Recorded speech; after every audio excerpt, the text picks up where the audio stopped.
Well, howdy folks, you are on the C8 CORVETTE 252 show. Scroll over to the right and click that subscribe button. What's up guys, welcome back to the channel. Welcome back to another episode of C8 CORVETTE 252, and I want to thank each and every one of you for pushing that play button. I hope you all are having a fantastic day. I hope you had a fantastic week.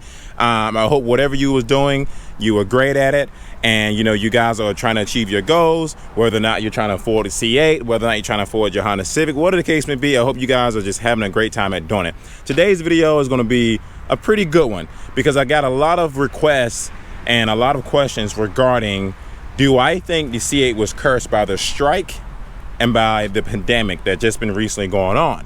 And you know, that's one of those questions where like I don't think you can really answer it in an email or a text message or a phone call, maybe a phone call, but it's one of those things where you actually have to answer that, and I feel like in a video, because I'm sure a lot of you probably, you know, are thinking the same thing or what other people's thoughts on it regarding the 2020 C8 Corvette.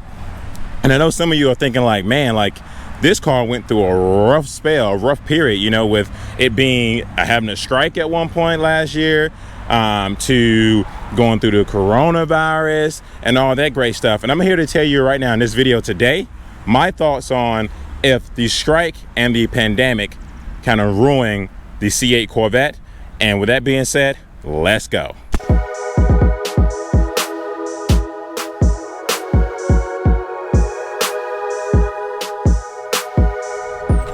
All right guys, so here we go.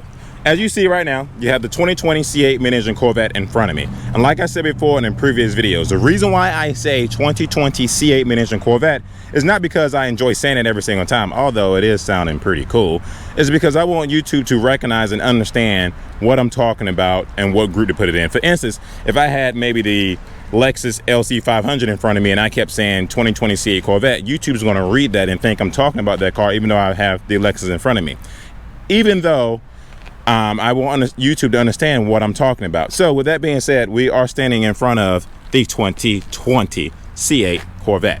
So at the end of the day, a lot of people have been asking me, do I think the strike hurt the C8 Corvette in any kind of way? And I'm going to say absolutely not. In my personal opinion, you know, a lot of you guys think, oh, this car's been cursed because it went from being front engine to mid engine, and you know, that's not what a Corvette is. That's not what a Corvette's for. That's not what, you know, we've known the Corvette to be. And it's one of those things where I kind of disagree. I think the Corvette is a Corvette. It's an American-made sports car that we all grown to love and to cherish, honestly. And it's one of those things where the mid-engine Corvette was always supposed to be a thing. You know, I mean, if you go back and do your Corvette history, it was just one of those things where the Corvette was always supposed to be mid-engine. I know a lot of you guys and people probably don't even know that the Corvette name came from a battleship. Like that's how far I go back to the history of knowing about the Corvette brand in general. And I really do enjoy this car, you guys. I mean, there's nothing more that I can really say about this car that you guys will need to know. I'm telling you right now, I'm looking forward to sharing this car and this experience with a lot of you guys. But like I said before, did the strike hurt the C8 Corvette process? Did it hurt the bills and all that great stuff? Well, yes, the strike definitely affected a few things. You know, it put people out of jobs for a little bit. It slowed down the production. It changed a lot of things for the Corvette brand in general. But I will say the car wasn't cursed. I don't think the car is cursed at all. If you ask me, I think this car came out at the right time. I mean, at the right time. And if we can go on and talk about the pandemic as well, because that's the biggest question that of all. Do I think the pandemic actually hurt the car? And I'm going to tell you that's a big no. I do not think the pandemic at all did anything to ruin the production, the process of the C8 Corvette coming out. Let me go on and explain why I think that's not the case. So as you all know, we're all in a crisis right now. We're in this big pandemic where you know, you're not allowed to leave your house really. You're not allowed to be around a lot of people, social distancing, you know, washing your hands 24/7, wearing a mask, things like that. The things that we're just not used to, you know. I mean, I'm not used to wearing a mask every time I go somewhere. I am used to washing my hands though. That's just pretty standard. I pretty much wash my hands anytime I really do something. Gas pump, you know, grocery stores, whatever the case may be. But are there times where I might forget to wash my hands if I go to the gas pump? Probably. I do keep a bottle of hand sanitizer in my car. Now, I had that in my car way before the pandemic thing happened. That's just a normal thing that I normally like to do. As you guys know, I do clean houses, so I like to stay pretty much a clean person. But it's one of those things where The pandemic is a big issue for a lot of people. You know, a lot of people lost jobs, a lot of people unemployed, and and things like that. But then when you talk about, like, you know, the Corvette, I mean, it definitely made people lose their jobs at the plant because a lot of people couldn't work. They couldn't be in one building or setting together, regardless whether you wash your hands all the time or whether you wore a mask. And it's one of those things where, did it hurt the Corvette as far as the car being built? Yes, it slowed it down, but did it hurt as far as like the customers who are ordering the Corvettes? And I'm going to say no, just because, think about it this way. For a lot of you guys who ordered the C8 Corvette in the first place, right? You're kind of like, man, I can't wait to get this car. I know some of you guys are in 3000 status, and I'm super excited for you guys. I can't wait for you to get your car so we can share more thoughts and interactions about you owning your C8 Corvette. But let me discuss this. So when this car was built, this is VIN number 247. And I know you guys say that's an early VIN. I appreciate, Chevrolet giving me an early VIN number for this C8 Corvette. With this being 247, the total amount that they built before this pandemic happened was 2,700. That's not a lot. Not a lot at all. So a lot of us thought like maybe they wasn't going to build that many more 2020 C8 Corvettes. We thought that maybe that was only going to be only 2,700 built in 2020, and then they was going to come out and build 2021s, because a lot of people have been saying, why should I buy a 2020 version when half the year is going to be gone? And that's your decision. Now, I respect that. If you choose to make that decision and only want to buy a 2020, I totally respect it. You know, in 2021, there's a few other changes that people may look forward to, a few other changes that people may decide to get. Like, there's 2 different colors that's coming out. There's a C8R version that's coming out. So at that point, you may want to wait until those versions come out in 2021. So you might want to wait on that car. But as far as 2020 goes, and if the pandemic really was a big issue for this car, I'm going to say no. Because think about it. GM built 2,700 cars before the pandemic happened, and this is including one of them. You know, my friend Mike has one. All my friends Mike has one at this point. I really know a lot of guys named Mike. Goodness gracious. Mikes. You guys got to slow it down to all these Mike's names. Anyways, I'm just giving you a hard time. So all their VIN numbers was obviously in the process of the 2,700 total built as well. What I think this pandemic has done for the C8 Corvette was actually made it better. And you guys are like, well, how did the pandemic make the C8 Corvette better? Well, for a number of reasons.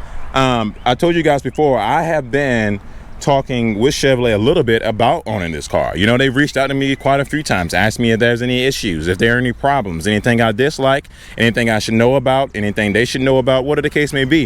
What does that really tell you? That tells you that GM is actually doing their homework and talking to customers about their product because they want to make it better. And I think that the pandemic, in my personal opinion, something that gave GM time to make this car better. Now, in a number of ways, for instance, like if GM contacted me and said, hey, Clarence, do you feel like your car is sounding weird or something? I can say, oh, yeah, it has been sounding weird. You know, they can say, well, let's figure out what the problem is. Can you tell us what it is? By no means is it not sounding weird. I'm just saying, I have no issues with this car whatsoever. So things that I can help GM with. They reach out to me, ask me questions about this car, and I can give them feedback back. And that's a positive thing. That's a positive thing for you guys, especially the guys that's in the process of getting their 2020 C8 Corvettes who decided not to wait till 2021 and say, hey, I want to go ahead through this process and get my C8 Corvette. You know, I want to go ahead and get my car right now. I don't want to waste any more time, because I'm telling you right now, for all you guys that is definitely waiting patiently for the C8 Corvette, you're not going to be disappointed. I can tell you right now, if any of you guys that own a C7 Corvette, and whether it's a Z06, whether it's a Grand Sport or a Stingray, and you're purchasing one of these bad boys, you're gonna be like mind blown. I'm telling you right now, like mind blown. There ain't no way about it. I'm telling you right now, you will love every inch about this new Corvette. And for you guys that say, oh, it's not a Corvette anymore because it's now mid engine, I wish it would have called something different. Nah, this is a Corvette. This thing rides, handles, I mean, just like a Corvette should handle. And don't get me wrong, the C7 is a phenomenal car. Has great qualities, brought a lot of great people together, but this thing right here, it's a different beast.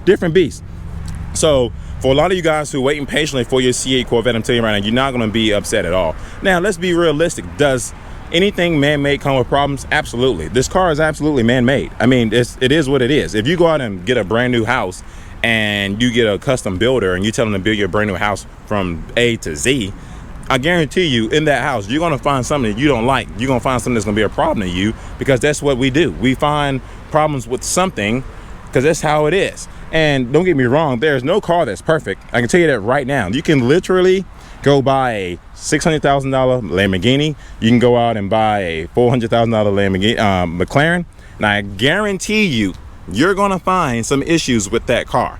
And I'm telling you right now, I'd rather have some issues with a $84,000 car before I have issues with a $400,000 car, let alone a $600,000 car. Can you imagine picking up a brand new Lamborghini or a brand new McLaren and your motor blows? You find things that's completely wrong with it? That'd be absolutely absurd. And don't get me wrong, $84,000 is definitely a lot of money. Don't get it twisted. Still, if I had issues with something, I would still, you know, talk about it, figure it out, and I would still kind of be upset about it. But at the end of the day, I'm telling you right now, this car is a whole lot of car for what GM is giving us. I mean, it's one of those things where you guys, like, you can go out and buy your McLarens, you can go out and buy your Lamborghinis, and there's nothing wrong with that. But the C8 Corvette will compete with those cars in due time. Now, I'm telling you right now, it's competing with them right now. Especially some of the cars like the Ford Mustang, the Hellcat, the Evo, things like that. But when the Z06 version come out, I'm telling you, it's gonna shut the streets down. It's not even gonna be something that's gonna be like debatable. You're gonna be able to get yourself in a car that looks exotic, that performs with the exotics, with a price that's not even nowhere close to the exotics. But you can get everything that you need and a brand new C8 Corvette. And the Z06 version, I can't wait to see what it looks like. I am hoping when that car comes out, I can afford it and possibly trade up out of the C8 Stingray into the Z06, because I'm telling you right now, guys, I am looking forward to being behind the wheel of something with that amount of power, with the mid-engine platform, because this car right now keeps up with a lot of cars. And this car is not even all-wheel drive. I drove the Acura NSX. Great car to drive. I greatly appreciate it. Didn't have enough space for me. I couldn't really fit in the Acura NSX. I felt squished. I felt like the cockpit was just squeezing me in, but it handled great around curves, all-wheel drive. Other than that, it looks pretty good, but the C8, man, performs better. And on top of that, the C8 is still cheaper than the Acura NSX. I mean, in reality, it really is. I mean, Acura NSX right now, you can probably get one for $150,000. I mean, that's pretty much what maybe the Z06 may cost when it comes out. And you get this phenomenal bad boy right here. And the oil changes on a Acura NSX, I think my buddy said around 350 bucks. Now, that's still cheaper than a Lamborghini oil change, but that's 350 bucks. That's kind of like, you know, a lot of money in my personal opinion for an oil change. But hey, what do I know? I don't own an Acura NSX. I own a 2020 C8 Mid Engine Corvette. Now, like I said, back to what I said before, did the pandemic hurt the 2020 C8? In my personal opinion, and I'm going to say no. It hurt it in certain ways, but not the ways that I want to refer to as far as having a nice quality built car. Because some of you guys that's been waiting for your car that's in 3000 status, you're going to want a perfect car. You're not going to want something that comes with issues, something that comes with problems. We don't buy things to just have problems and issues, right? We buy them because we want to enjoy them, have a great time, come together as a family, a unity, a community, and rally around some nice, awesome toys that we can share our experience with everybody else, which is what I did with my C8 Corvette. And with GM building 2,700 of these cars and having time to understand how this car works, how this car functions, now they can go back to the drawing board and figure out what they need to do differently in order to get this car to its 100% perfection. Now, I'm not gonna lie, this car is pretty close to what I'm looking for. You know what I'm saying? Like, it's really freaking close. There isn't any issues that I found with this car whatsoever. Now, obviously, there's things I could change, but I'm not an engineer. I don't work on the Chevrolet team.